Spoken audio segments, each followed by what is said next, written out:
And welcome to the AVForums podcast for Monday the 1st of July. Join me on this edition, Steve Withers. You are one wise Caucasian. Ed Selley. Up yours, baby. And Kaz Harlow. Watch your mouth, man. Right, so welcome back to the podcast. The second one in a row that we've done. We haven't had a break yet. That's going to change in July, folks, just to give you advanced warning that in July there is this podcast. There's the 8th of July. And then we're taking a fortnight's break and we're back again on the 29th. We're back. So we're back for the end of the month. That's how things are. Some of the guys on the podcast are learning this for the first time. I was going to say, I didn't know we were. Well, I knew I wasn't around. But I didn't know you guys weren't doing it. I knew we were having one off. Well, Ed couldn't make it, and then I decided I need to do some work rather than editing podcasts. So we're going to have a fortnight off. Why don't you try doing some work during the week? I do work during the week. Ooh, no. I'm not one of these freelancers that can just pick and choose. Apparently, Ed can't. You had to go to something this week while sick as a dog, didn't you? It's not been a great 10 days. I'm not going to lie. I've been ill. My son threw up in my bed, and I'd fed him something with chorizo in it for his tea. So you were unsure for it. If that was the case. Yeah. Well, be that as it may. If you are in a position where your child eats something like that and throws up, don't hurt yourself with the washing phase. Just go straight to burning it in the garden and buying more bedding. You can't make that good.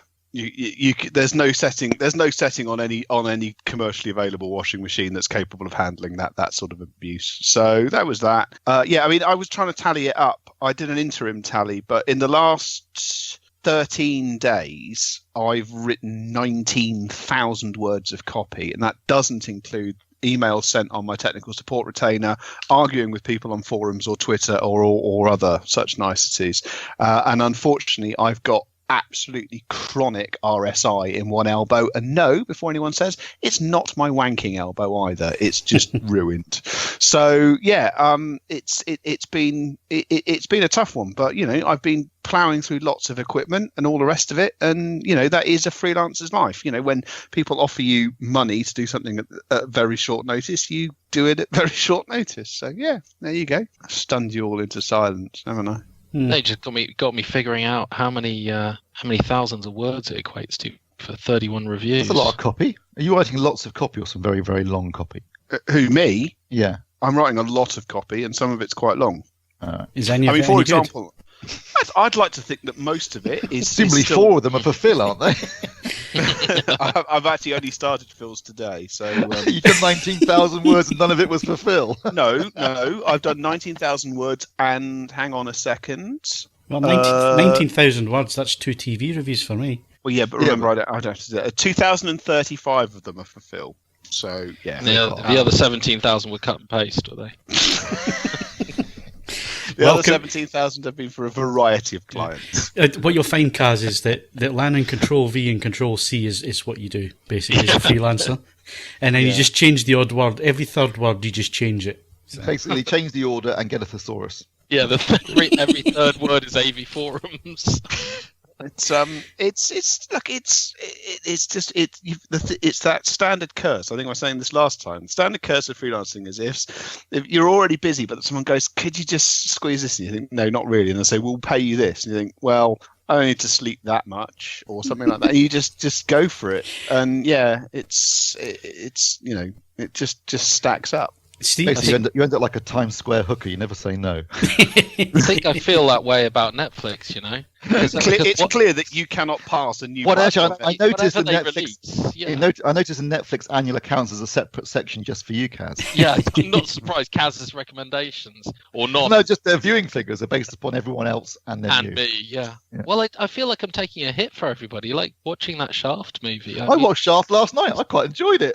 Okay. Well, everybody but you, Steve. But yeah, I was. I mean, it was obviously it's a comedy, and it's just I watched Samuel L. Jackson read the phone book, to be honest. So. To be fair, I wasn't necessarily taking a hit on that one, but I was maybe moderating people's expectations. Yeah, by reading that, they weren't expecting it to be as good as anything. Well, I heard it was no worse than the previous Shaft, and frankly, the one before that. Well, yeah, I mean, Can we maybe save this for the movie sections, guys? Oh, yeah, we're doing podcasts. podcast. Yeah. We're doing Shaft in the movie section? Yeah. Probably. Yeah. Seeing as two of you have seen it, then, Yeah, that's true. Okay, well, there's lots of competitions. Why don't you crack on through them, Kaz? Sure. We've got win copies of Criterion's June titles, and a little coup is we should be hooked up for having June, July, August going forward with Criterion's titles. So as most podcast listeners and forum members have probably noticed, it's become a pretty good habit. So Kaz, this month we've got When you speak to Criterion next, can you ask them why they cancelled the UK release of War and Peace? Yes, of course, yeah. I bought it from the States, so but they cancelled it in the UK for some reason. they've cancelled it or they've delayed it. It's just disappeared off of Amazon. Okay. It was originally there. I mean, I'll check out, because a lot of the releases we're getting are old US Criterion releases, aren't they? So for some reason, we don't appear to have them. It could be down to distribution rights. Yes, but it's a little bit annoying. Right, when it's okay, something definitely later. wrong But here. anyway, Kaz, you're broken. you're again. miles off. I don't know what the hell's going on, but you're now turned into Steve, where you're breaking up. And mine's awesome now. Okay. Yeah, stop showing off. Is there a how to use Skype YouTube tutorial? Okay, so we've got Criterion's June titles on Blu-ray. That's still open. That's Dazed and Confused, The Heiress, and For All Mankind. That closes July 8th. We've got Under Fire, which closes July 3rd. The John Woo Early Films 2 collection closes 9th of July. Don Bass, which closes 7th of July. Kid Who Would Be King closes 9th of July. And also Avengement, which closes 16th of July. And you can also win a Dally Catch portable Bluetooth speaker worth £329. Exactly. It's a very, very cool thing to have. I know, it sounds amazing. In this splendid weather, you can take it out and about with you and inflict your choice of music on a surprisingly large radius of people. It goes quite loud. So, get stuck in for that one. 4th of August for that one. You've gone for a quantity approach. Yes, There's lots and lots true. of Blu-rays, so there are. Yeah, I make more people happy with less. They're all competitions open to eligible AVForums members resident in the UK. And on previous competition winners, we've got, I'm never going to pronounce some of these, but we got Garriock and Scott Mack, who won Lego Movie 2 on 4K. My Email Is Awful won The Kid on Blu-ray. Aspeller won 24-Hour Party People on Blu-ray. Sauerkraut won Escape Room on Blu-ray. And Clunk won Instant Family on Blu-ray. So well done to you all. Okay, there you go. That's competitions. We're all up to date. It's hardware reviews next.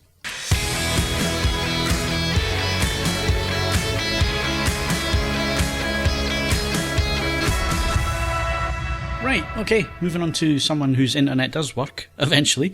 It's only taken nearly... How long have we been doing the podcast now? 10 years. Is it about that, is it? Nearly. Oh, well, what's a decade amongst friends? Your internet's finally good. So we can hear what you're saying now, Stephen. It saves me a lot of hassle. Well, I thought I was going to get around the hassle of having to edit, but now it looks like Kaz's internet's now. Kaz has picked up the baton and run with it. It seems like I've lent Kaz my 2 tin cans and a piece of string that I was using previously. It's such a shame after all of the problems with my volume control and fishing out the really nice headset Steve gave me.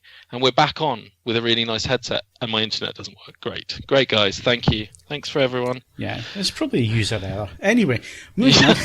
Steve seems to be looking at some speakers, some rather big American speakers, which are going to be big and brash and bold. And well, you say big, brash. Not necessarily that big, actually. I mean, a floor stand is never going to be small by virtue of its, by virtue of the fact it's a floor stand. The surrounds weren't massive. The Atmos upfirers weren't massive. Center speaker was pretty big, I have to say, for a center speaker. But this is Klipsch, and I guess if I say that name, so the majority of people listening, your immediate thought will be you'll be getting the horn, won't you? Because certainly I always associate Klipsch with horn speakers. You see, to be precise. To me, it's JBL. Isn't that strange?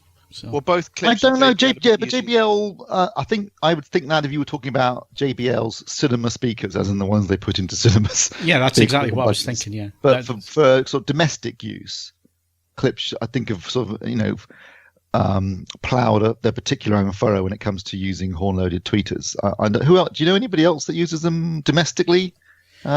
Domestic horn-loaded tweeters. Klipsch are all in on this one. I mean, they pretty much use them on all their speakers. Yep. Certainly, so that's their big thing. They have these, I think they call it Tractrix. Tractrix. Thank you. Horn technology.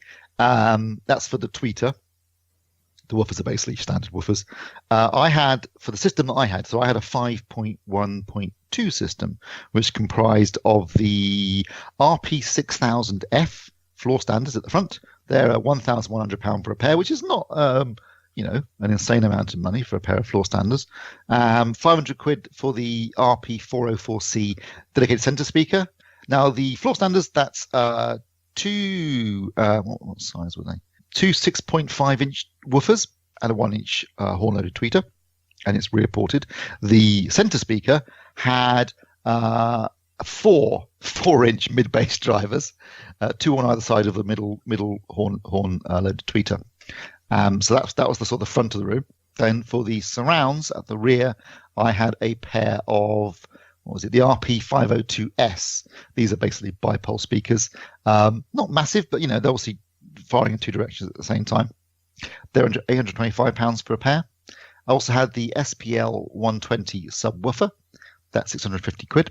And a pair of upward firing Dolby Atmos. I mean, they call them Dolby Atmos speakers, but you could obviously use them for DTSX as well. Upward firing Dolby Atmos speaker modules. that was the what is that called? That was the unfortunately no Klipsch names are particularly snappy. RP500A. So I guess the A, Atmos, C for center, and F for floor standard. At least that makes a bit of sense.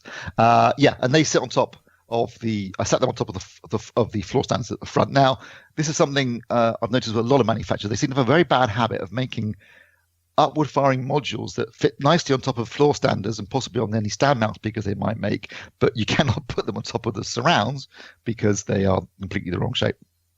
This seems to be a common problem, which means I think if you were buying 4, 2 for the front, 2 for the back, you'd be looking at some sort of wall mounting. Now these upward firing modules actually can be used in a number of different sort of configurations. They can be stick on top of the speaker at the front, fire upwards. They've actually got a screw hole on the back, on the base, if you're using it as an upward firer, so you can actually hang it on the wall and fire down and use it as a height speaker. And there's a little switch on the back, so you can either have it as surround mode or as upward firing mode. That's interesting. But basically, if you're going to stick it at the back, you're going to have to put these things on shelves because they won't fit on top of the surround speakers unless you're using, say, stand mount speakers or maybe another pair of floor stands at the rear, in which case you could just stick them on the top. But that's something I've seen a lot of manufacturers seem to do. These modules are fine if you put them on top of normal speakers, but are completely sodal use of putting on top of any surround speakers that you might make. So anyway, that's what I had, 5.1.2. And I've got to say, my first experience of Klipsch for not just for reviewing, but for anything really, and I really thought they were awesome. Not the prettiest speakers, I'm going to say that up front. I don't think that I think the horn tweeter is definitely an acquired taste in terms of visually. Although obviously you can stick the grills on the front and you can't see them anyway. So, but they aren't really lookers. I wouldn't call them lookers. They're well made, but they're not the most attractive speaker. But they sound fantastic. Big thing with Klipsch, I think, is that with their horn-loaded tweeters, these are very sensitive speakers. And in fact, I've got the measurement here. Not my measurement. This is their measurement. So their claim sensitivity is 97 dB at 2.83 volts at 1 meter. So that's pretty sensitive. It's 95 in the case of the surrounds, but for the floor standard and the center, 97 dB. So basically 10 watt amp will do you. Yeah. Honestly, I've seen measurements from people whom I believe know what they're doing. 97 it's only under quite specific conditions. Excuse me. However, I think it would be quite easy to say that 94 to 95 is achievable across the frequency response, which is very, very impressive. And do remember, I'm sure we all know this here, but decibel scale is logarithmic. So it's not a bit more sensitive than something which is 90 dB sensitive. It is a lot more sensitive. Yeah. Yes. They really do not need a lot of power to make them go astonishingly loud. Yes. Which is actually really handy if you're driving a 5 or 7 channel system from an AVR that maybe isn't a bit underpowered, although you're likely to be buying these speakers if you're not at least investing in something a bit more welly. But if you do find yourself in that situation, yeah, you can drive them with something. They are very easy to drive. And they sound fantastic. I mean, the level of detail these things deliver was superb. Well, the thing that springs into my mind when you're talking about horn-loaded tweeters and so on is female vocals, not in film, but female singing voice. Kate Bush, or Annie Lennox, which is very, very loud, can get very, very sibilant. How did they handle that? Very well. Yes, very well. It's worth pointing out that this isn't, in my case.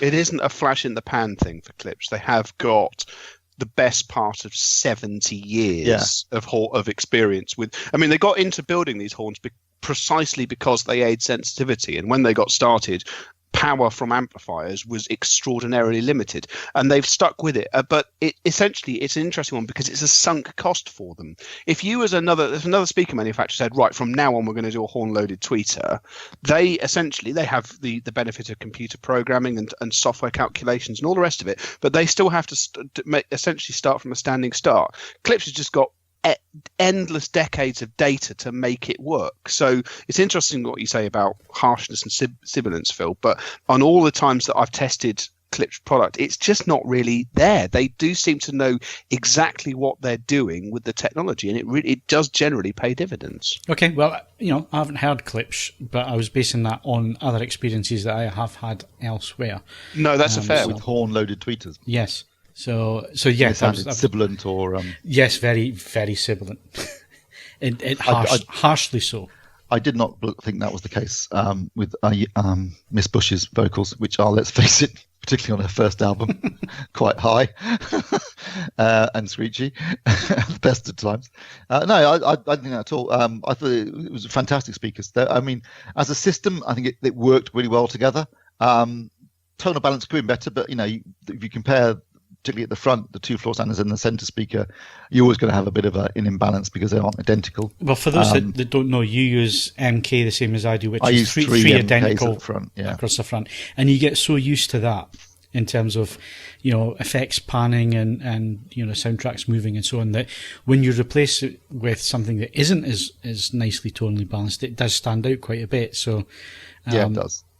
And the design of obviously the design of the center speaker with 4 drivers, 2 on either side of the tweeter, is meant to give you a nice wide center stage, center fit speaker in a lower profile rack. Yes, and it will fit. Well, actually, it wouldn't fit in a.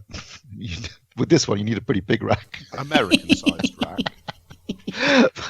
But it gives you a wide front soundstage. Particularly if you've got, say, as I did have, the floor standards either side of a quite large screen. So that was useful in that sense. But yes, you can notice when sounds pan across the front, there's noticeably a difference when you're going from one speaker to the other, obviously, because they are very different orientated speakers.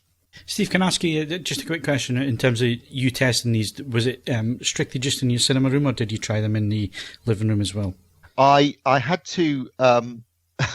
I largely tested them in the home cinema, but I had to test them in the lounge because otherwise the floor upward firing drivers weren't going to work properly. That's what I was thinking. Yeah. With these upward firing drivers, regardless of what manufacturer you're talking about, but any device, whether it's a soundbar or a speaker or whatever, that uses upward firing drivers to create the effect of overhead channels, only works if the ceiling you're bouncing it off, you have to basically have a low, flat, reflective ceiling. If you've got, like big vaulted ceilings or very, very high ceilings, or in my case, material on the ceiling in the home cinema, which is going to absorb it, it's not going to work or won't work very well. Whereas in my lounge, because I've got a low, flat, reflective ceiling, upward firing drivers work brilliantly in that room. Absolutely brilliant. They really do work well. But that needs something you need to bear in mind. So it's not, obviously it means you haven't got to go putting speakers on the ceiling, which is probably going to save issues, with your partner possibly. But in order to use upward firing drivers, and they do work when in the right conditions, they can work really well, but you will need a reflective, relatively low, flat ceiling. bear that in mind. And yes, it was a bit of a pain in the arse because I had to sit all up in another room just to test that aspect of the performance. Yeah, but then you're talking about two different rooms as well. So in terms of early reflections and that kind of thing in the living room, how did the floor standers stand up? They stand up pretty well. I've got to say that my lounge is it's got a stone floor, and I mean there was a big rug on it to absorb sounds, but it's not. It is a pretty bright room. And they handle it very well. And considering that they were in less than ideal conditions, they sounded a lot better in the home cinema. But in there, it's been treated, and it makes a big difference. But overall, they stood up well. I mean, I don't think you'd be buying these speakers to stick in. I think they're aimed. I mean, obviously these are their home cinema ranges. Yeah. This is the reference Premiere range, and it is really aimed at a dedicated room. Rather than stuffing in the lounge with stone floors. But I had no choice because I needed the reflective ceiling to test the Atmos upward firers. There's one final, I suppose, it's not necessarily a review point for this, but it's worth pointing out, much like that Polk review I did recently, Klipsch for many years sort of moved between distributors in the UK. Like Polk, they are currently with a distributor that really does know what they're doing in terms of supporting dealers, looking after customers, having the product, doing all of the basics that, speaking carefully, some smaller organizations can struggle to do.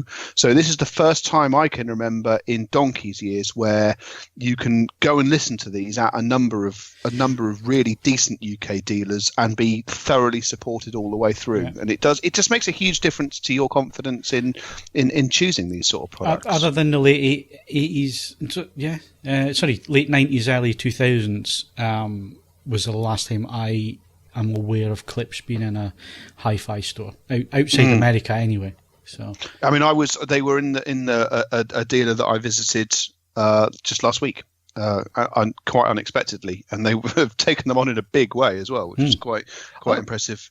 So there's this. Sorry, Steve. I was going to say, I also think that they're quite competitively priced. I don't think that, like I said, £1,100 for a pair of floor standers is not outrageous. £500 for a good centre speaker, not outrageous. £800 for a good pair of surrounds, not outrageous. I mean, these are, the sub £650 again, not a ridiculous amount of money.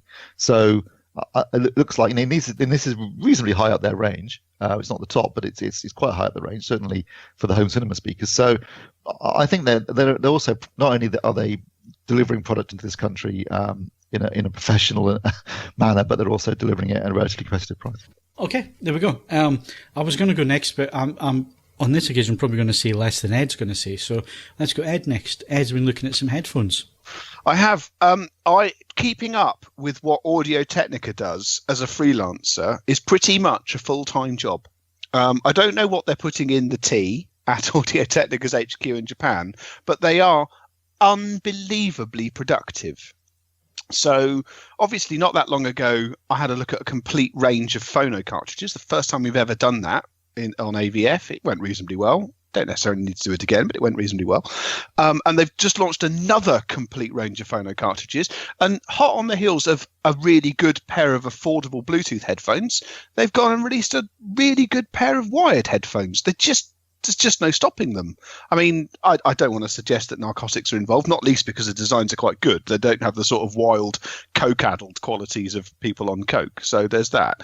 But the MSR7b, as the name suggests, is an updated version of the original MSR7, which is a headphone I reviewed some years ago for AVForums. They have taken the design and they've essentially looked at all of the things that worked and all the things they felt didn't work as well. And they have gone and it's not the most glamorous thing to say, but they have gone and made what was already a very good headphone incrementally and meaningfully better without affecting any of the things it did in the first instance. The only thing that makes its life a bit hard is that the M50XBT, the Bluetooth ones I looked at, are just so exceptional used under wireless conditions that going back to testing wired headphones now at what I would describe to be mass market money, that is under £200, I'm going to break that. This is a reactionary thing to say, but I don't honestly understand, unless you had very specific requirements to do so, why you'd necessarily want to choose a pair of wired headphones now, because Bluetooth ones have become exceptionally good. But nevertheless, Audio-Technica's solution to this is to move the headphone over to fully balanced, hence B. So the connections have changed. There's now one per side rather than one going into one side, which is fractionally less convenient. But it does mean that if you have access to a device with a 4-pole balanced headphone socket, now they're not that common, but they do exist. Sony is weirdly productive in this area, and there's a couple of other brands who are just as keen as well.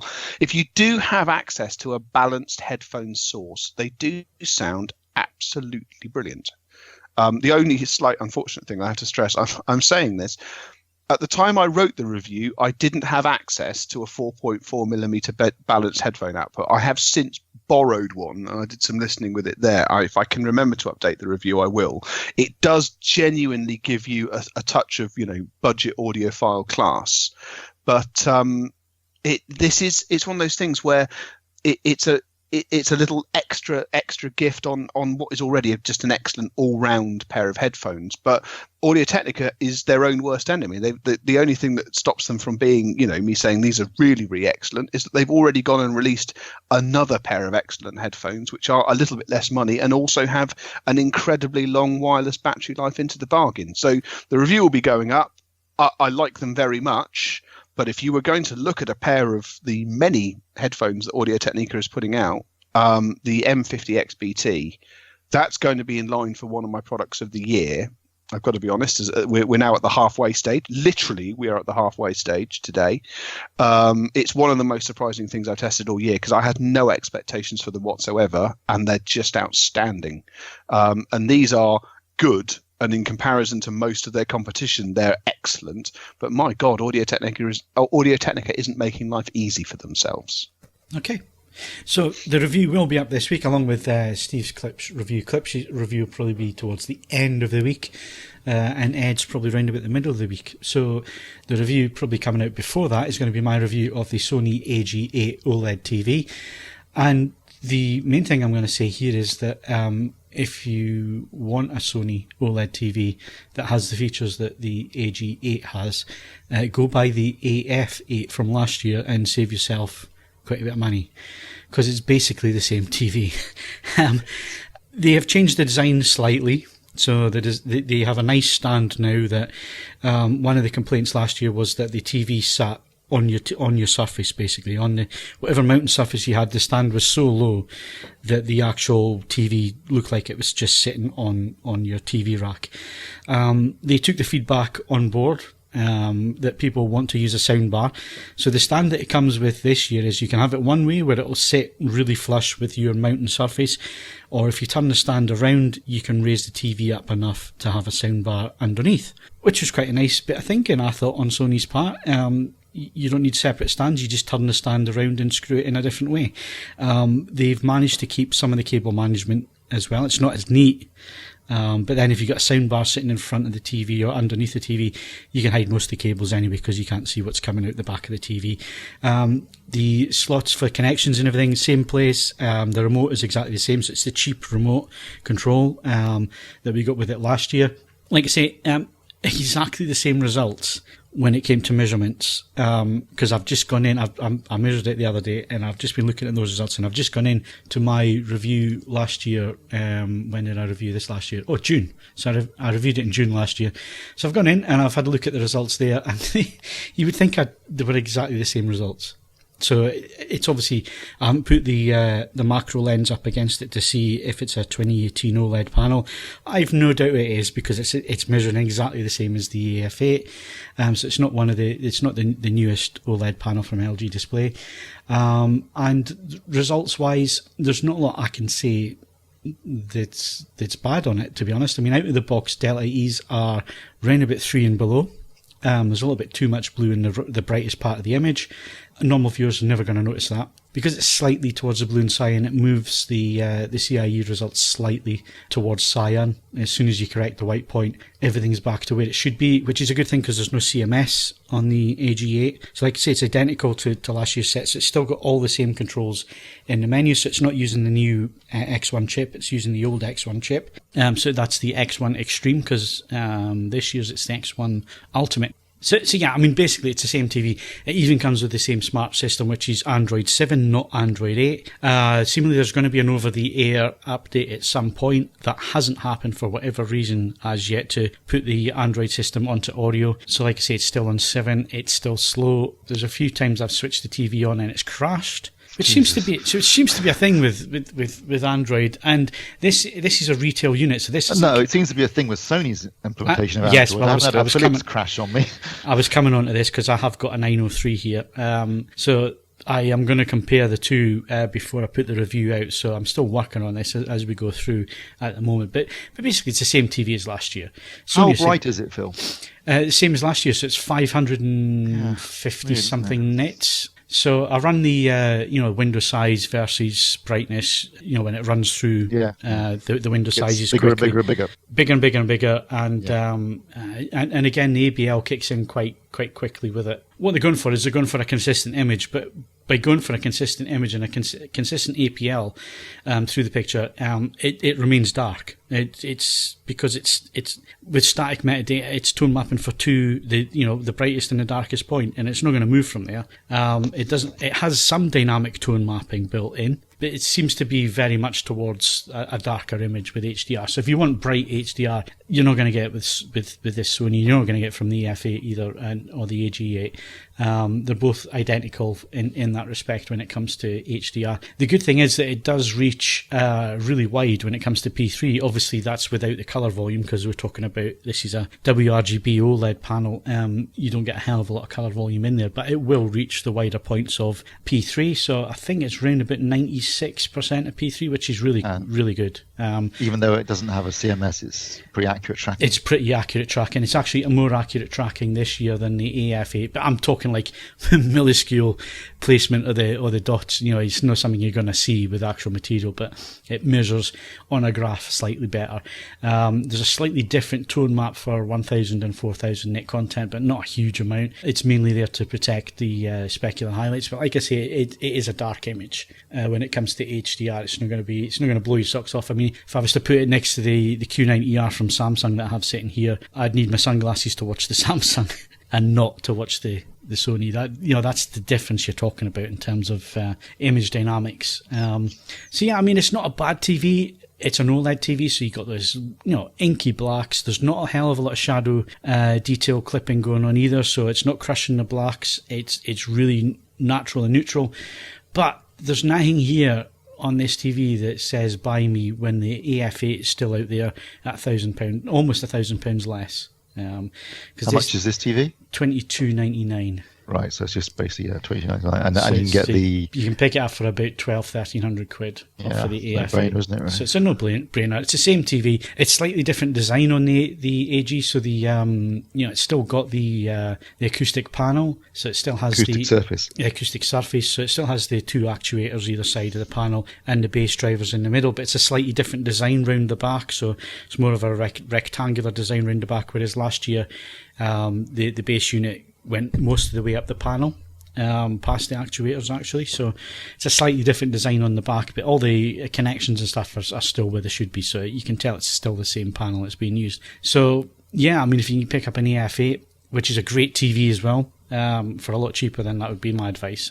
It's not that the AG8 is a bad TV. It's not. It's really good. What it does, I've been living with it for a few weeks. It has all the highlights of an OLED TV. Unfortunately, it's still an Android TV, so it still has issues with Android and so on. And when it comes to HDR, they are going for a more consistent APL, which means for a lot of viewers, if you're not watching in a pitch black room, HDR content does look really dim. And that's in the most accurate modes. Obviously, if you shove it in vivid, it's going to be a lot brighter, but a hell of a lot less accurate. The other highlights are Sony do colour like like Panasonic. You know, those two manufacturers, when it comes to colour, even though these are LG display panels, the processing that they do, what they add into it, this is a triluminous display from Sony, so, you know, the magic that they do with their colours and so on. In terms of skin tones and that kind of thing, with SDR and HDR content and colours, they look fantastic. They look really, really natural, really cinematic, and so on. So it might sound like I'm being hard on this TV. I'm absolutely not. It's an 8 out of 10, the same as the AF8, because same TV basically. Does HLG, HDR10 and Dolby Vision in terms of your HDR. I've still to test all of the inputs, but I'd be surprised if they're not all 18 gigabits per second. However, if I remember back to the AF8, I think only 2 of them were, so I'll double check that one before I put the review out. Like I say, I'm still kind of in the middle of the review. But apart from that, you know, build quality, it's not premium quality build quality, but it's a nice design, and the stand turns around and you can raise it and so on. So, yeah, buy an AF8. Anecdotally, the only thing is, I mean, my father is still umming and ahhing about a new television. He goes, "Oh, I do like Sony's. He's got a Bravia at the moment," and it's like, yeah. And the thing is, if you buy one and you find that all of the apps and the rest of it, you don't like using them, and you find, I'm not going to help you. I won't be dragged into this. It's like, if you buy an LG, I know how those work. If you buy a Panasonic, I know how those work. I can probably guess. I could probably work, as I understand it, the Samsung interface is pretty good as well. I haven't used it, but it's all pretty self-explanatory. But if you buy a Sony, you're on your own. I'm not going to help you. If I see you ringing, I'm not going to pick up on it.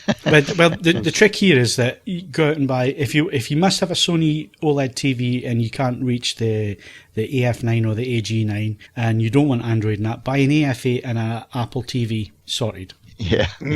I suppose that's another way around it, but hopefully he'll just be sensible and buy a television that I know. I can tell him how it works. What I do really like is the way that Sony and Panasonic are the same. They use UView. Panasonic don't. They use Freeview Play, but Sony use UView. And I really like that interface when it comes to TV tuners and so on. It's one of the things I really like is you can pick up the remote, press the up and down key on the directional keys, and it automatically brings up a browser bar for you. Whereas I find a lot of, apart from Panasonic, I find a lot of other TVs, the interface, if you're using the TV tuner and not a set-top box, can be really all over the place. So it's another I have to say, after years of using the Sky Guide, the LG TV, just the Freeview programming guide is brutal. It's not a happy experience, but I just don't watch enough television to actually care that much about it. It's the same thing that if I had to, at the moment, in the way my existence is structured, if I was choosing between spending out for Rune or Sky, Rune is the interface that I'm using more and getting more enjoyment from. So, you know, it's a balancing act, but it is annoying when, you know, exceptional examples of interfaces are locked up behind, you know, the prohibitive costs, but such is life. It reminds me of the conversation, did we have it last week, about AVRs and how, you know, it's the same model for 1 year and then they bring out the next. And it's the same, we're seeing that happening with the TV market. I mean, this is a good example of it. The AF8 and the AG8, apart from a tiny little design on the chassis, they're identical TVs. Same panel, same processor, same processing. And it does start to make a bit of a mockery of the market when things like that happen, because where's your incentive to go and buy the expensive set when you can buy last year's set or in some cases even the year before set and be getting good value. I mean, it's only that we get things like HDMI 2.1 and so on coming around where people want to, future-proof and so on. But if that wasn't happening, I'd be finding it really difficult to, apart from, the Panasonics this year, to recommend any of the TVs. If you take 2.1 out of it, because if you look at the LGs, the only thing that they've got going for them is 2.1. Literally the only difference. It's the only difference that they have. You know what I mean? So yeah, it's getting really difficult to see where the differences are, apart from what Panasonic have done with their custom panel. Everybody else is where they were kind of last year in that respect. So I guess maybe with Philips and Panasonic, if you want support for both HDR10 Plus and Dolby Vision, that might be a reason to. Yeah, there is that, and obviously we're just waiting on the Philips set, so we're looking, I think, middle of this month actually for the new Philips sets coming along. So they're going to be interesting because they're going to have the OLEDs, definitely going to have both of that, as well as their LCD TVs. I think 90% of their range actually. Panasonic should be out soon. And the Panasonic, well, the AG8 arrived with me on Tuesday. It's still in the box, but it has arrived. Which is their sort of mid-range LED TV. Well, no, actually in the UK it's their top-end LED TV. Top-end, yeah. But it's not that expensive. So it's going to be interesting. Shows you what you think of LED, isn't it? Really? Well, they're not that. It's their that's their cheap stuff, isn't it? Basically. Yeah, it's edge lit, which is going to be interesting to have a look at. Oh yeah, that's true. So it's edge lit, but it has got all the HCX processing on there. It's got Dolby Vision and HDR10 Plus, and where Dolby Vision and HDR10 Plus should really make a difference is with TVs like this, like the Panasonic. Be interesting to see how, if you've got set up 2 players and then watch the same scene with and without dynamic metadata and see how much it helps. Yeah, thanks. I'm now going to have to do that now you've mentioned it. Thanks for creating more work for me, Steve. But yeah, I should have the means to do that and do those kind of comparisons and so on and see what the differences are. It just means I'm going to have to go and buy 2 copies of Robin Hood, although the new Spears and Mansell disc is now available, folks. So if you want that is now on Amazon. And it's really good. Yeah, I am just waiting on my finished copies coming through, so I should have them next week, hopefully. And I believe that because obviously the press versions that we got, Steve, didn't have the video on it. No. So the finished version does have the video, and it's in Dolby Vision, HDR10 Plus, and HDR10. And I believe you can also force it to do HLG with that video. So that's going to be discs that you're going to be able to use for assessment anyway of panels, and in terms of reviewing, that should be really, really good. So these discs are available now, and Stacey has said he's going to come on the podcast to go through that, so we'll look forward to that. That will probably happen towards the end of this month when we come back for the end of the month, the next end of the month podcast. We'll do that. I said I wasn't going to be very long, and I've ended up being longer than normal for some strange reason. There's a crushing inevitability about that. I wasn't going to say anything when you put me in front. It's like, but nah. Well, basically, all I was going to say is go and buy an AF8, and that's basically. And you managed to cram. You did say that. You managed to cram those 20 seconds of advice into a good 8-minute segment. So well done. Well, I'm obviously just a professional. What can I say? Yeah. But yeah, and again, we're not being down on Sony or the AG8. It's a great TV. It's not any different to the AF8. It hasn't moved the game along in any way. If you want to have a soundbar, then obviously there's that side of it. But yeah, it's a shame that the new remote control, which was fantastic on the XG95, isn't here. It's that old rubberized thing as well with the rubberized buttons, and it's really annoying to use. But anyway, the review will be up this week for that one, so that'll be a video review and a written review. So I think we've covered just about everything we need to cover there. The only thing I have left is that it's the beginning of the month and what's coming up for July. So nothing from Steve, because Steve's going on holiday. There is stuff coming, obviously, that's in the system already, ready to go, but he's not looking at anything in July. So what am I looking at? Well, I've got quite a few TVs at the minute, and I've now managed to get rid of AVRs and all the rest of it, so I can really start to concentrate on the TV. So the only non-TV item I have is the BenQ W2700 4K DLP projector. It has been neglected a little bit in the cinema room because I haven't been able to basically get into the cinema room for the last couple of weeks because I've had so many TVs.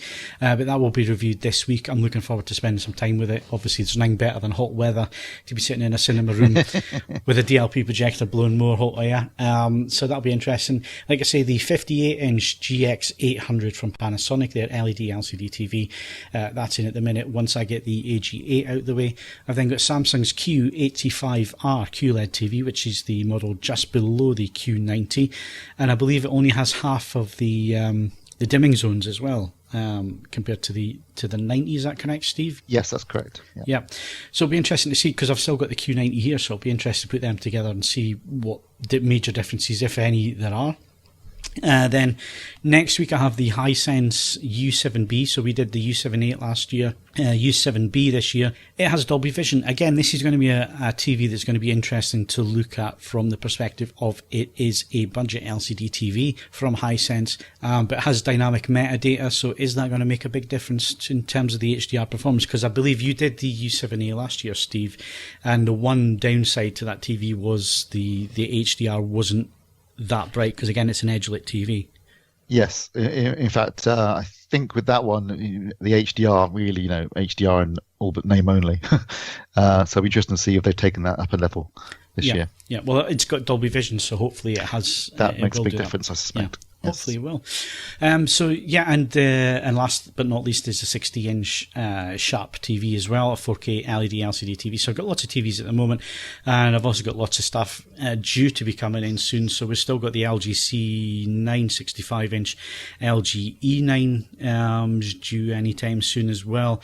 And I'm trying to think, the Philips TVs are going to be around end of July time as well. So lots of TVs coming at the moment. So that's what I'm working on for July. So that only leaves Ed really doing any work. Well, God, that's a shocking and terrifying Isn't outcome. it? I'm going to be trying to complete my June reviews in the first week of July. Well, that'd be handy. as is tradition. I have got a tiny and wildly different streaming product from a company called SOTM. I alluded to it in a previous podcast. It completely changes the process by how you might choose and control a streamer. And I make no bones about it. As I say, I did the review today, 2,053 words. At the end of it, some of you will be going, that's just bonkers, and go back to looking at Blue Sound products, which is fine because they're excellent.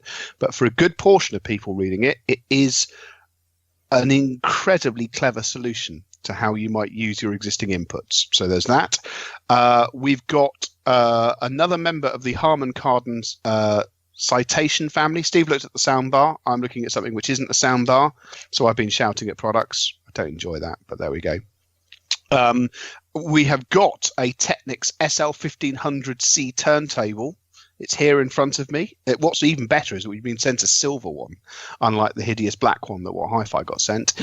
So not only will we be able to have a look at a silver one, unlike our friends and colleagues at What Hi-Fi, I have been able to do things like tell you what it does if you start messing about with the cartridges and stop using the internal phono stage and things like that. So there are some benefits to holding out until hearing what we've got to say. And last but by no means least, I'm going to review a device called a CD player. Now, I was excited to learn about the existence of these. They're like record players, but they use a laser to read the information. Now, this sounds like I've taken a trip back in time to 1999, but there is a method in the madness. Plenty of people on the forums make no bones about the fact that they still listen to CDs. I have also made it clear in some pieces I've written in the past that the future for certain CD mechanisms and other things is not terribly certain. This is a relatively competitively priced product which is promising to be your solution to continuing to play and enjoy CDs for a long time to come. So I'm here to test.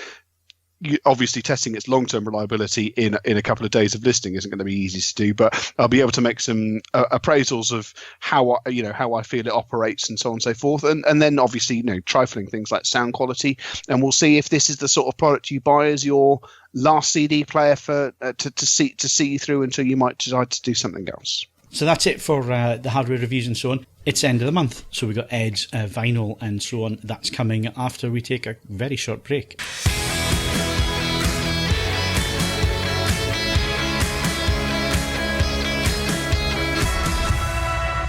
Okay, so before we get into the movies and, again, best of the month and so on, Ed's going to do his playlist, album and vinyl of the month. And I got to say, Ed, putting the playlists onto Spotify has been a really good move because I've been listening to them loads and I've actually I eventually get them up. I have to say I've been actually writing the notes for what's going up for this one. So I hope to try and get the this playlist up slightly earlier than mid-July. Yeah. So what you should do is go and follow, if you're on Spotify, go and follow Ed Selley on Spotify, and you'll see the playlist appear when they appear. And I've got to say, it's a great jumping off point if you like one of the tracks to go and then listen to the album, which I've done a number of times. I'm actually now a big Bears Den fan. I'd never heard of them before. It's weirdly good, isn't it? Yeah. I'd never heard of them before, but if you like that sort of Celtic sort of, they're kind of like a bit like Simple Minds meets Run Rig meets Big Country meets I was going to say Coldplay, but that'd be nasty if I said that. It's not really quite like that, but it's a bit more. It's a poppy Celtic type Scottish feel to it, and I really like it. Deacon Blues, kind of sort of Deacon Bluish. So you've got that sort of jazz there as well. So I really like them. Really like them. Well, it's been a cracking month for music, tinged with a bit of sadness, which I'll get to in a bit. My album of the month was going to be the new, and sadly as events transpire, what is going to be the last Cassius album called Dreams. And as it stands, that's going to stay as my vinyl recommendation for the month, because like every single Cassius album that's come before it, the care and attention that's gone into the analog pressing is absolutely beyond reproach. However, much as I'd like to, it can't be my album of the month, because my album of the month came from absolutely nowhere. I had no idea of the existence of these guys until the album dropped earlier in the month. But it is by a group called Black Pumas, and Brilliant. The album is imaginatively enough called Black Pumas. And in this weather, it's just magnificent. People were saying it's like Marvin Gaye meets the Wu-Tang Clan, which I don't think is entirely fair, because it's not quite as abrasive as that, but there's elements of effortlessly blending 60s and 70s soul with just a little bit more modern backing. To me, it's a bit like the 2019 version of Massive Attack backing up a soul singer is how it comes across to me. All I would say is that I have been absolutely hammering it. It's just, I enjoyed it on the first listen, and it's just kept getting better from there. It's a genuinely enjoyable thing. It will feature in the monthly playlist, so don't worry about that. It's only fair to say that we're just chock-a-block with good stuff. Hot Chip have released a new album called A Bathtub Full of Ecstasy, which, I mean, as titles go, that's a pretty good one. It is everything you would expect from a Hot Chip album. It has moments of quite sort of pop things, tinged with moments of abject weirdness. It's one of the last albums involving Philippe Zadar, late of Cassius, as the producer. And it's immaculately produced. And then for people that like things a bit weirder, a bit edgier, a bit more paranoid, I think, for a want of a better word, Tom York's new solo album, Anima. Now, I'm going to say something contentious here. I think that all three Tom York solo albums are better than any post-OK Computer Radiohead album. And that's a hill I'm prepared to die on. So you're welcome to fight me in the comments over that. This latest one is exactly the same. It doesn't break any new ground. They don't change any of the techniques from the first album, The Eraser, which is now 13 years old, but it's just done so well, and it uses Tom York's vocals so effectively. I think it's a great listen, and I would say this I was contemplating saving this for our TV of the month, but I don't think it counts in the same context. Tom York and what's the chap who directed Judge Dredd? Kaz? Danny Cannon? No, Alex Garland. No, sorry, it's the person who did the sound. Paul Leonard Morgan, who did the soundtrack. On Netflix, there is a Tom York Anima short, and it's in Dolby Vision and 4K, if all those things matter for you. But it takes some of the tracks from Anima and it sets it to video, and I think it's absolutely brilliant. My God, Tom York can move for a 50-year-old man. It's only 15 minutes long. And I think it is in multi-channel, but honestly, stereo, loud, just give it a go. I think it's absolutely brilliant. Really, really, really good. And then to finish off, playlist, Qobuz, being a French streaming service, got in on this very quickly. They compiled a playlist of all the things that Philippe Zadar of Cassius had been across the great spread of things that he'd done mastering and production work on, and it's just the most extraordinary collection of music. Beastie Boys and artists that you'd never expect, and you do realize how much of a sound that we are entirely familiar with he was hugely responsible for creating, and I cannot stress just how much of a loss he actually is. So I'm pretty sure that, if I can remember, this month's playlist normally we focus entirely on new music. The chances are the last track for this playlist this month will be just the greatest thing he was ever responsible for, and you can hopefully use that as a jumping off for one of the greatest albums of the last 40 years. So there you go. Can't say fairer than that. Well, like I'd says, when he gets round to it, when he's got the time, he will put the playlist up. He's very, very busy at the minute, so don't expect it at the time the podcast goes out. But it should be at least couple of days. this month. I've got it written up. So I just need to create it in Spotify. Remember, I don't habitually use Spotify these days, so it's a case of booting it up and kicking it into life. But I will get it done, and okay. I know what's going in there. So all right, excellent. Better than all. Good stuff, right. So let's move on. Let's go to movies section. And Steve has finally been to the cinema. So let's catch up with what Steve's been to see, because he's been to see a couple of big films that I wanted to see. I missed my screening of Toy Story 4. I still haven't had the opportunity to get there. I might do that this week. I'm certainly going to do it before the school holidays anyway. Yeah, for God's sake, do it before school holidays. Absolutely. So anyway, so you got Toy Story 4 and Brightburn. You've been to see both of those. What did you think? I enjoyed both. I loved Toy Story 4. I'd be the first to admit I didn't think we needed it. I thought it finished off nicely with Toy Story 3, but having made the film, they delivered the goods. I thought it was ultimately a fitting end to what's been a 24-year journey. Interestingly, the previous three Toy Story films were all 1.5 to 1, but this is scope ratio, which is a change in aspect ratio for a Toy Story movie. But the animation is just unbelievable. How they've moved on at 24 years is staggering. But it's got all the usual things you get from a Toy Story movie. It's entertaining, it's funny, it's got real heart. There were times when I cried, particularly at the end. And I think it is a fitting farewell to all of those characters. Did a bad boy steal your ice cream? Yeah.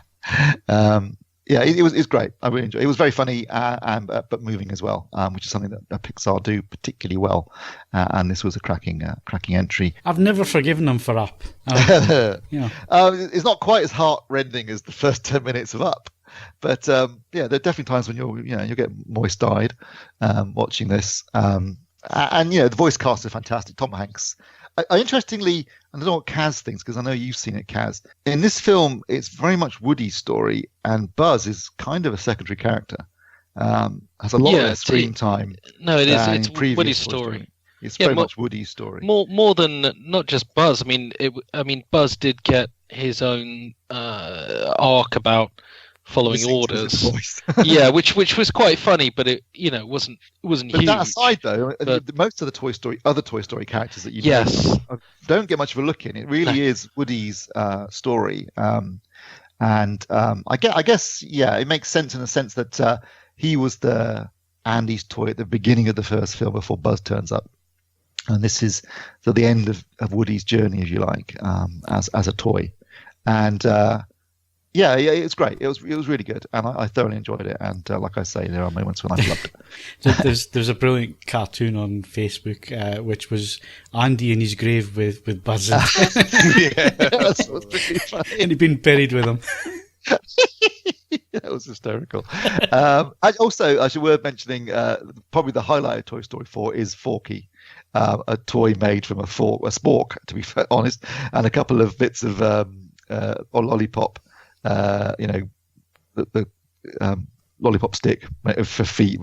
And basically, he's got the existential crisis of, I'm trash. Why am I now own a sentient toy? Which he's voiced by Tony Hale, who's very good. And I think his character was very funny. And it gets, it's really Forky and Woody are the duo this time rather than Woody and Buzz.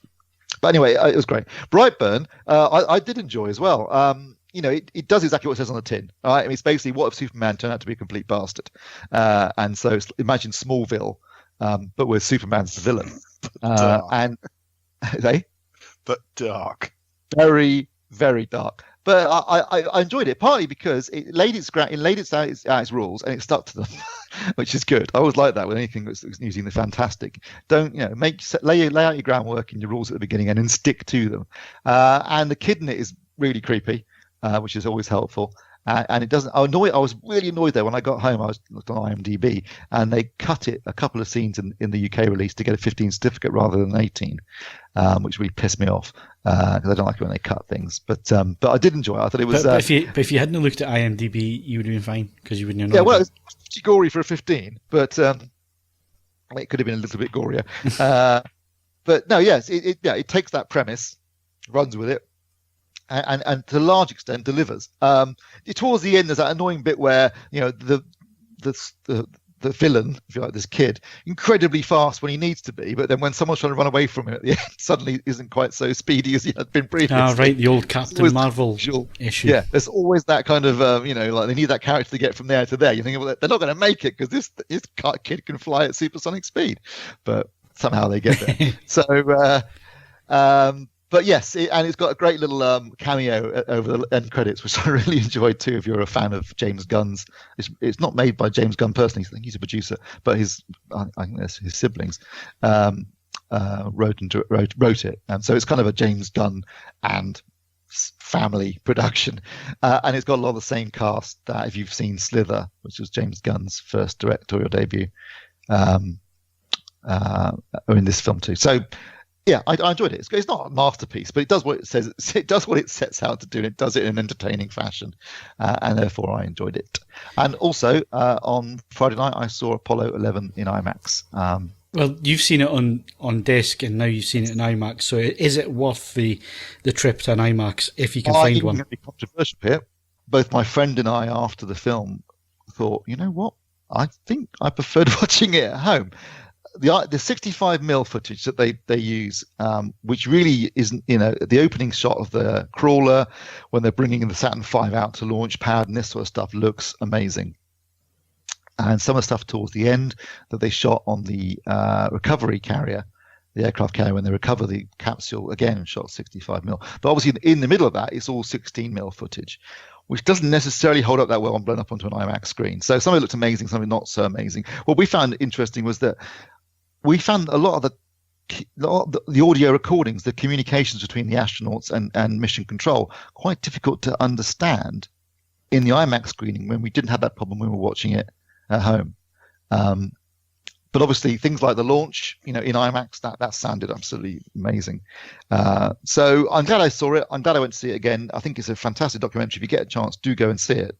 But it was interesting how both of us came out and said, you know what, I think maybe it's because we were seeing it for the first time as well. So perhaps because we're seeing it for the second time, it's not so new. But I think both of us agreed that the presentation, watching it in my home cinema was just good. But yeah, I still recommend if you get a chance, either buy the disc when it comes out in the UK or buy the US disc. And if you get a chance to see it in IMAX, I think it's finished now though. I think it was only Wednesday. I think it's Friday, Thursday, Friday, Saturday. It was, my nearest screening was Manchester. Little side story though, we were sat in the cinema waiting for the film to start, and I was just chatting to my mate. There's a guy sat in front of us, and he suddenly turns around and goes, "Do you do the AVForums podcast?" So hello to Sean. Yes. Did you sign his underpants for him, Steve? Did you? But you could obviously hear me chewing my mate's ear off behind him. I thought that voice sounds annoyingly familiar. Celebrity. Okay, so yeah, that's Steve rounding up on the films because Kaz hasn't been to the cinema this week, have you, Kaz? Shaft last night as well, which I know Kaz had to watch. Yeah. I've already seen Toy Story 4, and I didn't get around to Brightburn, and I think I'm stealing myself for Spider-Man next week. And Apollo 11 was a nightmare to get to. I never do well on IMAX because my IMAX cinema is not close. Which is your nearest one? Well, my nearest one, I think there's one in Watford, or there's one the other end at, I think, Swindon, or just go to London. But none of that's particularly appealing. Not when you can Not when you can watch Shaft again. Not when you can watch. No, not when you can watch things at X Plus. X Plus is pretty good. I mean, I think if there was a local IMAX, I'd do it. But I remember doing IMAX for Endgame down in Southampton, and that wasn't as impressive for me as watching it in X Plus. Mm-hmm. But they just, they didn't get the sound levels right, and Popcorn Munchers ruined it as well. So it's a different thing. But, one of the things I've found with IMAX is that to keep the IMAX screen open, the cinemas are not allowed to tamper with it. So whereas you'll get digital projectors in other screens where the cinema may turn them down in terms of brightness to save on bulb life and all that kind of thing, they're not allowed to touch the IMAX setup in any way. So it's set up by an IMAX technician, and then they are not allowed to touch it, which usually means that the presentations are consistent. which is a good thing. That I've certainly found And in my bright. local IMAX. And bright, yeah. Because they don't just run they won't let cinema run the bulb down to near death before they change it. They have to change it at a certain point when it's got to some point. What it is, though, also, I've got to say, really loud, sometimes in a good way, but watching Godzilla, I mean, I honestly nearly walked out. It was so f***ing loud that my ears were ringing when I left the IMAX. I haven't had that issue with the one in Newcastle. So I could not believe how. I mean, it was. There were moments. It was suddenly cut to a quiet scene. And it was like, oh, thank God, because I can't take any more of this. Why is that film getting good reviews? It's bloody awful. I'm honestly 2 out of 10. That's about right. It was just mind-numbing destruction and noise. And I know I'm getting old, but I seriously, my mate and I thought, should we just go? Because I don't think I could take any more of this. Can I just congratulate you, Steve, there on ambitious use of the word getting? Yeah. Anyway, we need to do film of the month, and I've just realised that it's now we're recording this 30th of June. You've been to the cinema. I'm been to the cinema in June. I can't believe that, because normally this time of the year, the weather's good. You've got an enormous green climate-changing monster to appease and to do things with. Well, this is not the time of the year for cinema. Actually, the car has sat there for 6 days of the week. I've been so busy working.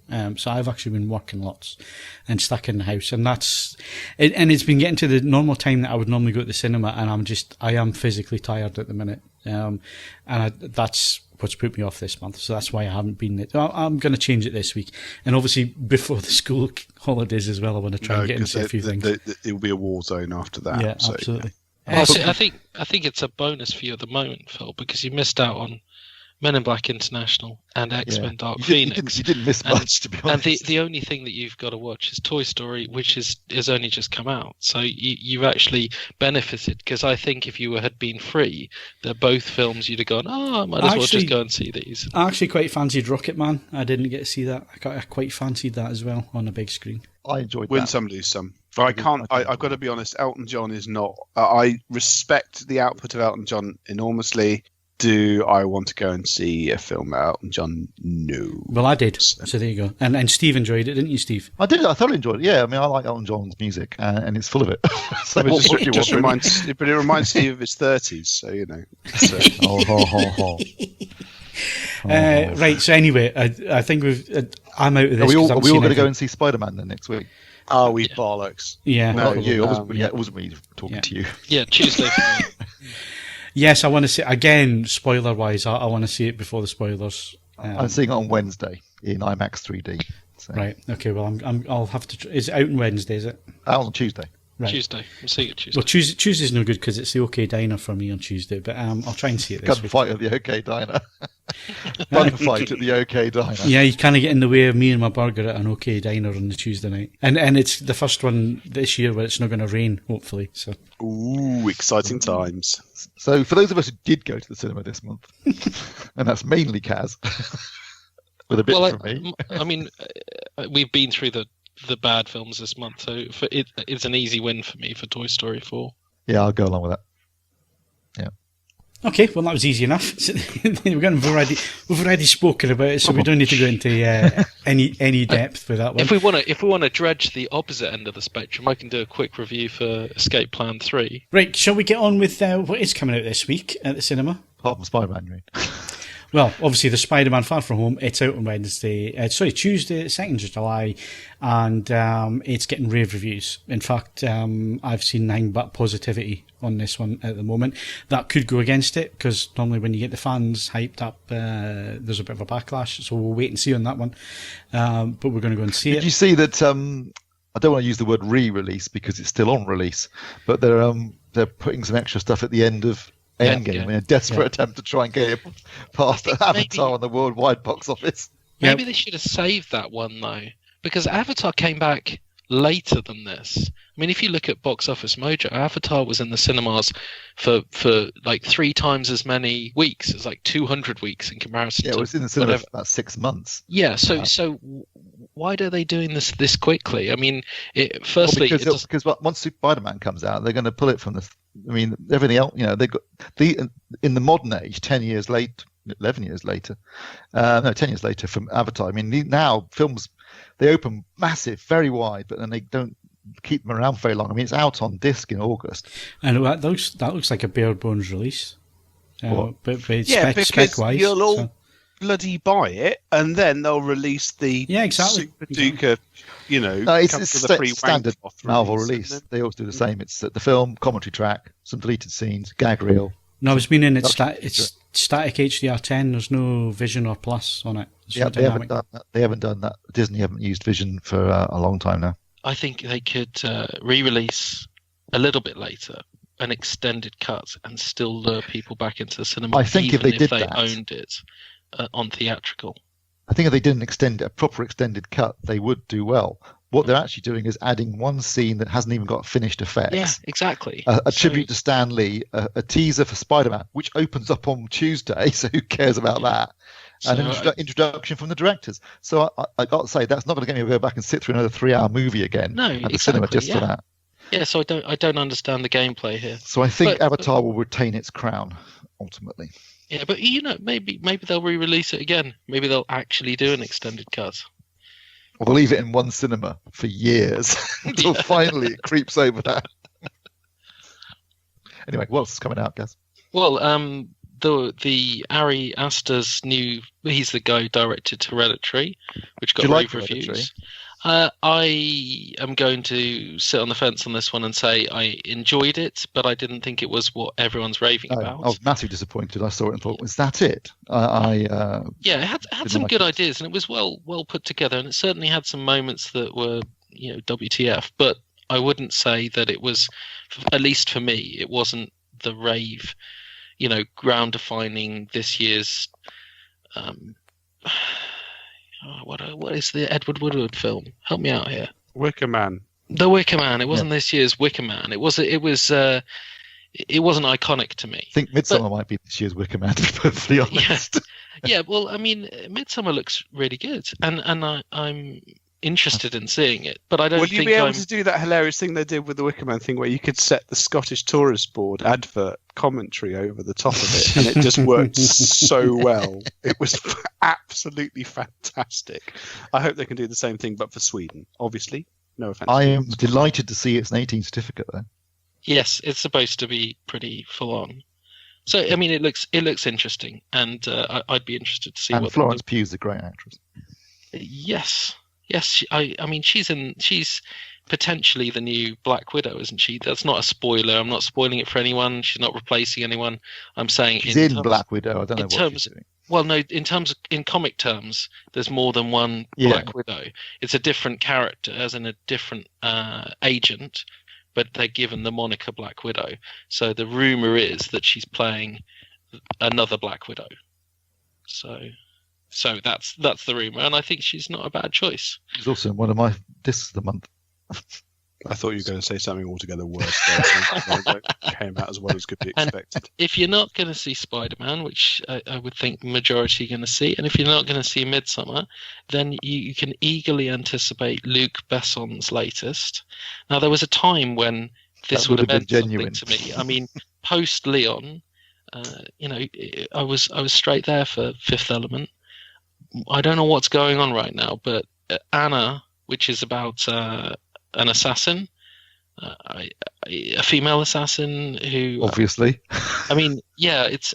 Hasn't he already made this film? Isn't it called La Femme Nikita? I think he's made the film, but he's also written the same script like 30 times by now, because his studio produces films that are exactly this.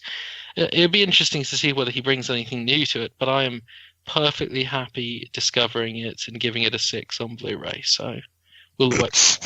It's a predestination right there. I thought it was being quite positive. I suppose that's fair. Yeah, I haven't got around to watching Valerian yet, so don't bother. Yeah, I mean, you got better things to do with your life, Ed. That's fair enough. Okay, then I'll put that on the back burner. So that's what we got at the cinema. I think it's Spider-Man all the way for the majority of us. In fact, I'd be really surprised. I know it's for another podcast, but I'd be really surprised if we didn't see Disney taking over the cinemas in terms of big blockbusters. They pretty much have done. If you look at the flops that we've had recently, they haven't been by Disney. So it'll be interesting to see how the next few years pans out. If they can keep it going. Depends how you class Disney though, because the last Star Wars was a flop. Are you count not in numbers, surely. Yeah, it lost money. It lost money. Yeah, it lost money. Solo made 400 million at the box office, but it cost that plus, including the cost of marketing, it would have been about 500-600 million. So it probably lost about 200 million. Still, you know what? It's one in Disney couldn't give a shit. Yeah, they must release 12 a year. They've already got Pixar. If you include Marvel, if you include Star Wars, and now the Avatar films, and the Alien sequels, and every other damn thing you can think of. If you included everything that they could possibly produce, if they lost one a year, they're still. They're still well and truly up. When's Hobbs and Shaw out? August the 3rd.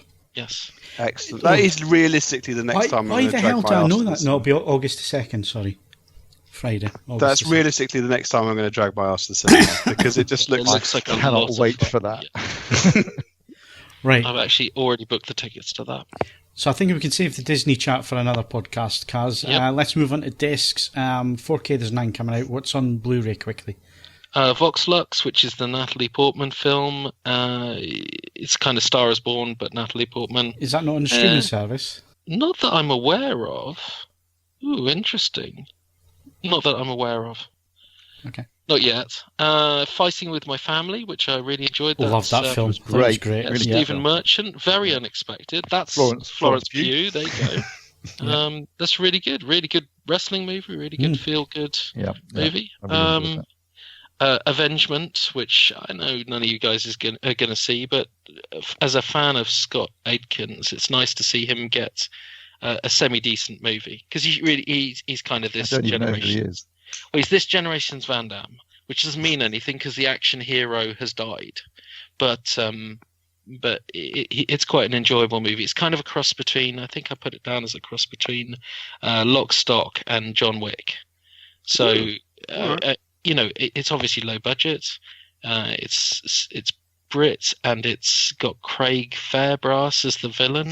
I mean, you gotta have certain expectations. You so close to convince me to see it, then you said it had Craig Fairbrass as the villain. It's a low budget straight to video movie, but you know what? They've done pretty well with it. If you compare this to the Escape Plan sequels, which are with Stallone, I mean, it's got more action than all of them in it, and it's got a star who's actually in it for the duration. I think they're pretty well put together movies, Aitken does, and I enjoyed it. You've also got Kindergarten Teacher, which is Maggie Gyllenhaal. Arrow releases FM. Sneaky Pete Season 2. The Planets. Planets was awesome. I watched that on BBC Two. Yeah, it was fantastic. Really good. And the classic When a Stranger Calls. Is that John Carpenter? No. I'm going to say no. I'm just going to say no on that. But you might be right, but I'm going to say no for the time being. And correct myself earlier when I told Ed that it was Alex Garland who did Dredd. He wrote Dredd. It's Pete Travis who directed. Well, as I say, the person I was grousing for was Paul Leonard Morgan, the soundtrack guy. And I have to say, the Dredd soundtrack is one of the Plus, you didn't say Dredd. You said Judge Dredd, which is Danny Cannon's original film. Yes, I know. And if we're having a pedantry off, I'm always going to defer. The seniority you have in just being a pedant, Steve, means I'm always going to defer to you. But I managed to. We got there in the end, didn't we? Right. So we need the best disc of June was. Oh, interesting. Best disc of June. So, Steve, you're going to fight with my family. No, I did enjoy that. That's not the best disc of June. Because don't forget, in June, I don't know about the UK, but certainly in the US, Fast 5 came out, which is the best Fast and Furious film. So that's got to be up there. Fast and Furious, the 4th film came out, but that's not so good. Captain Marvel was perfectly watchable. So you're cheating by using US releases, because none of these are out in the UK. Yeah. I tell you what really impressed me is the Batman movies, the original Batman, not Batman Forever and Batman and Robin, although they actually were annoyingly really good transfers. But the first two, the Tim Burton ones, those discs look absolutely amazing. Easily the best that Batman has ever looked. They completely they did a full restoration at 4K from the original camera negative. They redid the color timing. All the matte paintings now look perfectly, whereas before they always looked fake. Now they look really good. The blacks are really deep. Obviously it's Batman, but they've got fantastic blacks and shadow detail. Really, those first two films look absolutely amazing. Can you buy them separately? Yes, you can. Thank God. I've heard great things about them, but I haven't yet picked them up.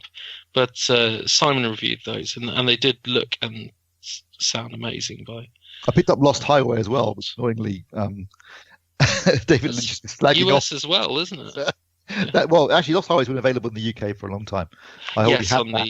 I bought the US one because I thought there'd be extras on it, and there isn't because Lynch wouldn't approve anything. Yeah, I read about that. That was ridiculous. He got really upset about it. But RC and said they didn't use a new restoration, so I don't buy it. And then Kino Lorber, who did the release in the US, said, "Well, we've asked you repeatedly to work with us on a restoration, and you wouldn't." Yeah, they were actually really nice about it. Yeah, you wouldn't even approve a different cover art. We had to use something that had already been approved previously by you. So it sounds like he's being a bit of a dick, actually. Also, I picked up allegedly being a bit of a dick. Also picked up Criterion's War and Peace. So those of you who don't know, this was made in 66 to 67 in Russia. It was basically they gave the director the entire Soviet army to use for the battle scenes. That's not true. They gave him a single shock army, which is only 25,000 people. Yeah. All right. It's just that was that's an operational. I'm slightly exaggerating, Ed. I didn't mean that in genuine. But what I mean is, you will, with the possible exception of the film Waterloo, which was also directed by Sergei Bondarchuk, who made War and Peace. These are the kind of battle scenes you will never ever see again, because it was real people and real horses on a real field and not CGI. And when you see these battle scenes, it's like, Jesus Christ. So for that reason alone, it's worth picking up. Unfortunately, the original 70mm print is beyond repair. So they've created it from a 35mm print. But even so, it's still a 2K restoration, and it does look awesome. I mean, it is 8 hours long and in Russian. So it's a bit of a, you got to go with it, but it is worth it for the back. Do you know what? I felt a little bit edgy putting a track which is about 13 minutes long into the last playlist of sort of experimental French techno. But I'm good to know that one of my colleagues has recommended you sit down for an 8-hour Soviet fest. That's good. So I know where the boundaries are drawn now, so that's fine. I also got Dumbo as well, which I quite like. Again, is that not out in the UK? That the new Dumbo or the original Dumbo? The new Dumbo. Yes. I think of UK releases, apart from the Batman movies you mentioned, I'd go with How to Train Your Dragon: The Hidden World. It looked and sounded absolutely fantastic, and was actually a quality sequel. Yes, so that's probably got to be my disc choice. All right, okay. That took a while, but we got there in the end. Right, so moving on to streaming. The big release, obviously, this week is July the 4th, Independence Day. We get Season 3 of Stranger Things. I've just done the Screen Junkies Cram It. If you haven't done it and you've seen both seasons, go do that, because it's quite a good refresher without having to sit down and watch the whole of Season 1 and Season 2 again. I did that night. So I'm up for this now. I'm looking forward to it. But you said that last time, and then it took you months to get around to watching Stranger Things. No. I'm reviewing TV, Steve, so I need something to watch on the TV. So there you go. That is my excuse. But yes, I'm going to get through Season 3, because it's only, is it 8 or 10? It's 8 this year, unlike last time where they had that one extra episode where she buggered off to the city to be Madonna for an hour with her mates, with her strange extra, freaky friends, which was always a weird episode. You kind of thought they could have cut that and it would have made no difference to the rest of the story. Yeah. This time it's back to 8 episodes again, so that's good news. But yeah, I'm basically decided to take Thursday off, get up in the morning, bit of breakfast, sit down and watch the whole thing. I thought you were off the whole of July. I'm not off until the end of this week. All right, okay. But this Thursday Wednesday I'm watching Spider-Man, and on Thursday I'm basically. So you're not off, but you're not doing a huge amount. No. Well, if you skew it a little bit, it's kind of work. in it. Yeah, Steve. yeah. It's kind of work. So there you go. Plus, now I've got 70 meg. I can watch it properly. Yeah. Yeah, there you go. Dolby 4K Vision. and HDR and Dolby Atmos. Yeah, good stuff. Also out is Legion season 3. I haven't seen the other two I Legions. gave up on that Legion on season 2. It's just a head. It is tough work. I mean, for anyone who's got to the end of season 2 of Legion, it's going to be really interesting You should to get see. a medal. Yeah, well, it's going to be really interesting to see what they do with it, because it does put a spin on everything in terms of who you're following in Legion. So I'm not following anyone. Does that help? Yeah, me neither. No interest. But anyway, if you are interested and you can put up with it, it's out this week. Right, we really need to move on because we're well over time this week. We're not going to do the final subject. We're going to do best of streaming. Best TV. We are going to do the best of TV though, because it is the end of the month. I'm going to kick things off because I've only seen one thing this month really that I paid any attention to, apart from the planets and stuff, which Steve's going to mention anyway. I've no doubt he'll go into that. I seen it and I thought it was great.